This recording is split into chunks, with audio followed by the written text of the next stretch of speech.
Yeah, the next topic I think we should touch on is about the whole Doraemon issue and everything. Yes. Mm-hmm. So, does anyone Yes. have anything to say about Finally, it? someone is speaking on the behalf of men. Yeah. What? Finally, someone is speaking on the behalf of men, on the behalf Man. of husbands everywhere. You know, Husbands are Just right. so if you all should know like against Doraemon's a nagging robot wives. lah. No, I'm So joking. I'm yeah. joking. Oh yeah. And Sorry. Doraemon is also a Yeah. male cat. Yeah. Really? Yeah, Doraemon is a male cat. Mm-hmm. So there's like a female Doraemon. Yeah, there's a female. Like I think. Yeah, female cat robot. But Doraemon is a With robot. another I don't think like robots Yeah. have like genders, right? Is that weird? You know? Well, in that cartoon, there's another female robot. Okay. Another robot who portrays herself as a female. So I think it's get- yellow in yeah. color. I don't know what's the name. So I guess like Doraemon is like a gender binary kind of robot, right? You can just choose what gender I think he wants so. to be, or she or he wants to be. You know? Yeah. Yeah. But I guess for me, what I have to comment on that is just that I suppose the intention of why they released it was to kind of advise people to be more considerate about each other's feelings and to just be nicer about how you communicate certain stuff. But the problem was that the particular ministry that released the information is supposed to represent women, right? So Yeah. what has happened is that they're in fact advising women to behave a certain way, but not men. So that creates a kind of thing as to why women have to act that way, but not men. You know, that kind of thing. Like, I guess I'm all for like being polite to your partner and just like telling them things nicely and so on and so forth. Sometimes communication is important, right? Let's say your partner doesn't understand that you would like to, let's say, stack the dishes a certain way or whatnot, then you will communicate that. I understand, but the guidelines that they issued sort of suggest that it's the women's job to cater to the men, and I think that was a problem lah. Yeah. There's a couple of things that I want to touch upon. First of all, I don't support the guidelines, just in case anyone has it sideways. That was a joke in the beginning. But firstly, I want to say, it's not the government's job to dictate how a person should and should not behave in a relationship. That's the first thing. You cannot just go in and say, don't nag, or speak in a Doraemon voice. It's not your job to do that. You gotta chill out. So there's a few ways that messaging can be brought forth. For example, where I work, they issued guidelines for ergonomic work environment. So things like how to sit, posture, make sure you don't get carpal tunnel syndrome, how to do that. Those things are practical. We can actually like implement those type of things. For example, because we're staying inside for so long, the ministry could have commented on how to take care of your mental health, because cabin fever is a thing. So these things are the topics that we should talk about, instead of making misogynistic statements. But another thing is, what is very sad is that it's the women's ministry who is saying all of this. The women's ministry who's spreading misogyny, and that really points out the internal misogyny of our society, and it's good that we are seeing it for what it is now and how ridiculous it is to ask women to do this. But let's not forget, women are always expected to do all of these things anyway. Yeah, not just during. It's being perpetuated by women themselves, so that's something to again, it's internalized. So wherever like a woman is like not wearing makeup, people are going up to them and saying like, "Oh, are you sick today? You don't look that good." Again, it perpetuates the need to conform to societal expectations. And if we're really being honest, Doraemon points out to that, and that is the one that we need to solve, the misogyny. Maybe Arveent, we should hear from woman herself, Michelle.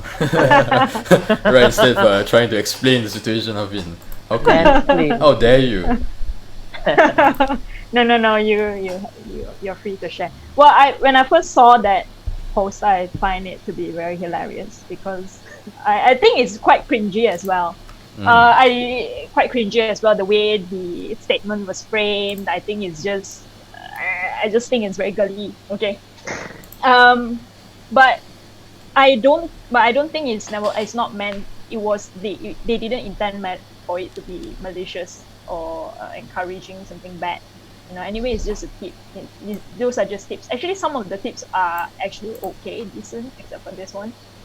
Yeah, I agree with what you guys have said, that it points out that internal misogynist view within the ministry. I don't think it reflects. I don't think it comes from the minister herself, but the actions of the staff of the ministry does affect the public perception of the ministry, and I don't think it's very good, given that the public actually expects the ministry to do more. For example, come up with guidelines and helplines for women who are in abusive households. For children who are vulnerable and exposed to domestic violence in their homes, sexual abuse in their homes, I think those you need to pay attention to that. And I think a lot of people are very frustrated, and then ministry come up with this sort of thing, people just exploded lah. I just think it's bad timing and it's bad communication. Oh, they removed the 40-minute time limit, so oh, go. Yeah, that's good. Let's talk for another 40 minutes. Woo! Oh no, I mean, let's try to keep it succinct, but again, something you mentioned, Michelle, is that it might not necessarily be the minister's fault herself. I mean, she might not have actually asked for this particular sentence or line to be put into that. So it could actually have been like someone that was in charge of the social media side that decided that it was a good thing to put it. So in a way, do you think that was unfair criticism of Rina Harun?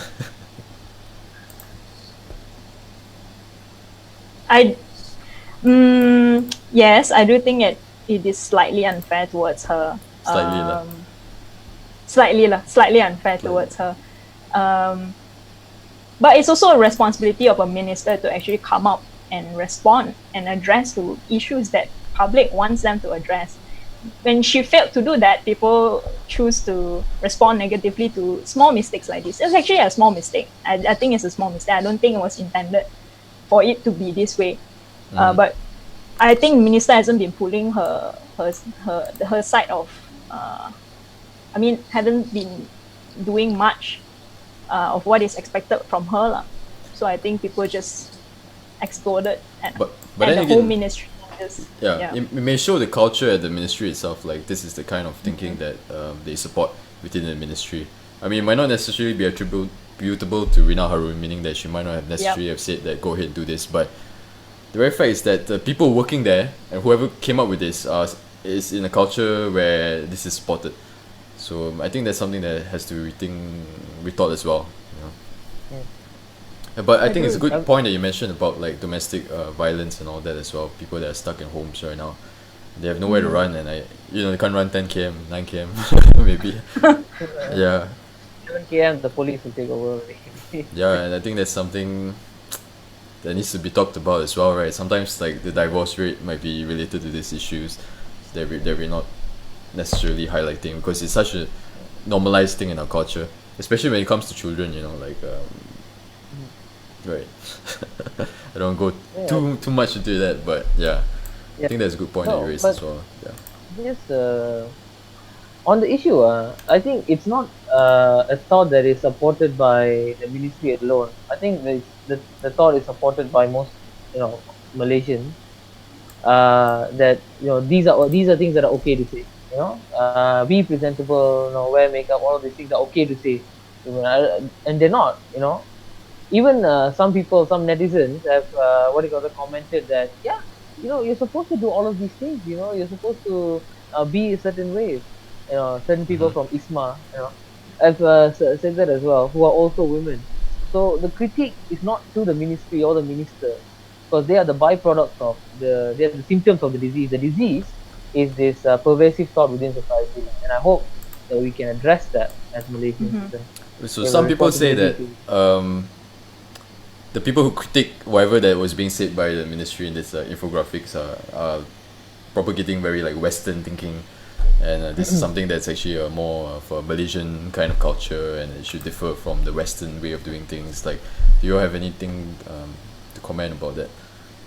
I think that's it's a bit of a stretch to say that this is Malaysian culture, because different household have different family dynamics. You sometimes you see different household, they have the matriarch, being in charge of the house. Then the mom decides from what food we'll be having today to, who does the housework. I don't think it's a culture. I think it's a bit of a stretch to say that. It's a bit inaccurate, and I think it's an excuse for us to just not deal with the issue at hand, which is my misogynist thoughts. I think if we're talking about Malaysia, there's a couple of things that we can look at. One is Negeri Sembilan, that followed Adat Pepatih instead of Adat Temenggung.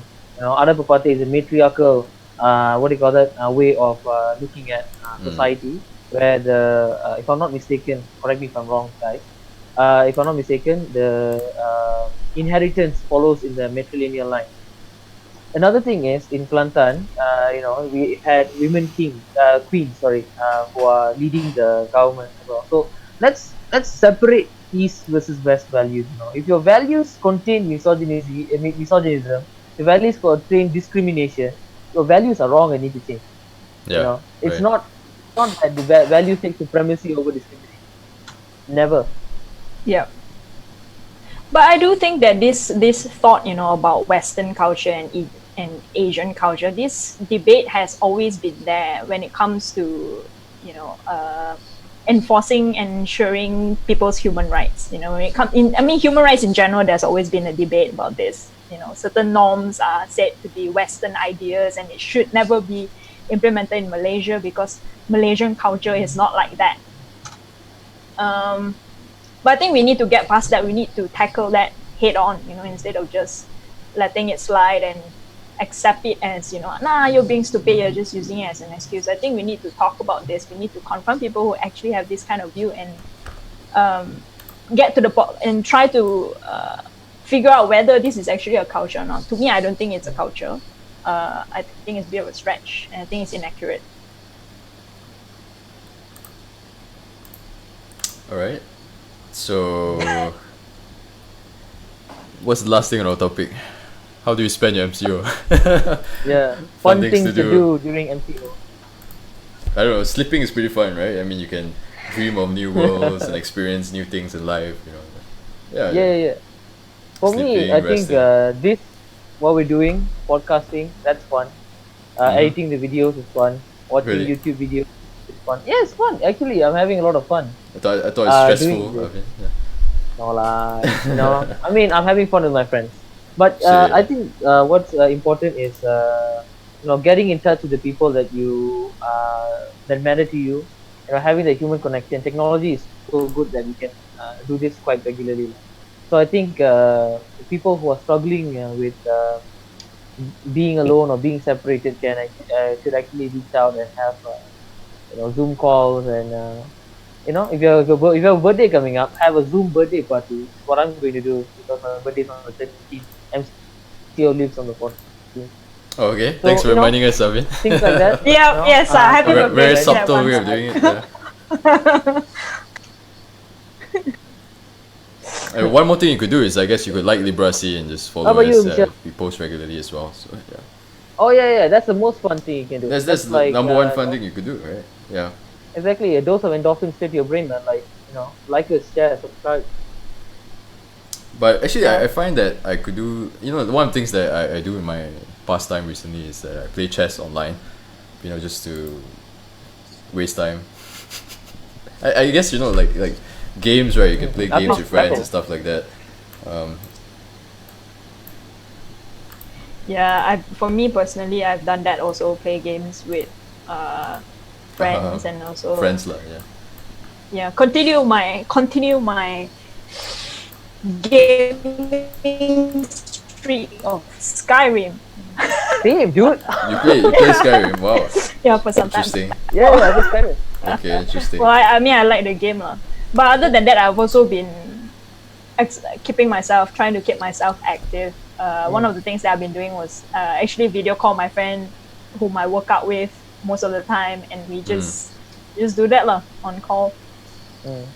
Guys, follow what Michelle is saying, because what I do mostly is sleep. So really? I thought you work from home, Arveent, or something.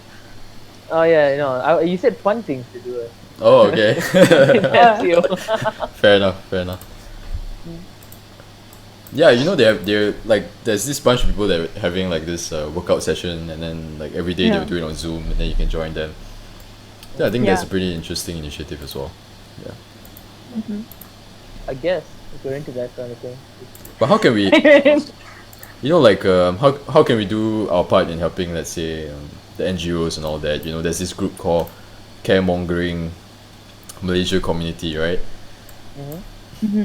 So like oftentimes I feel like I want to help, but I'm not really sure where I should look or who I should reach out to. Yeah, I guess like those of us with money can give money. If Yeah. you want to give what do you call that manpower, I guess you can go to the group first and like see who needs it, like essentially what is closest to you. So for example, I've some requests coming in essentially, so I'll work on that once I have all the information. Just simple things like going to talk to a grocery store to like give food to refugees who cannot go out and buy. Simple things like that can be really helpful. Yeah, that's it. Sorry, you were saying, yeah.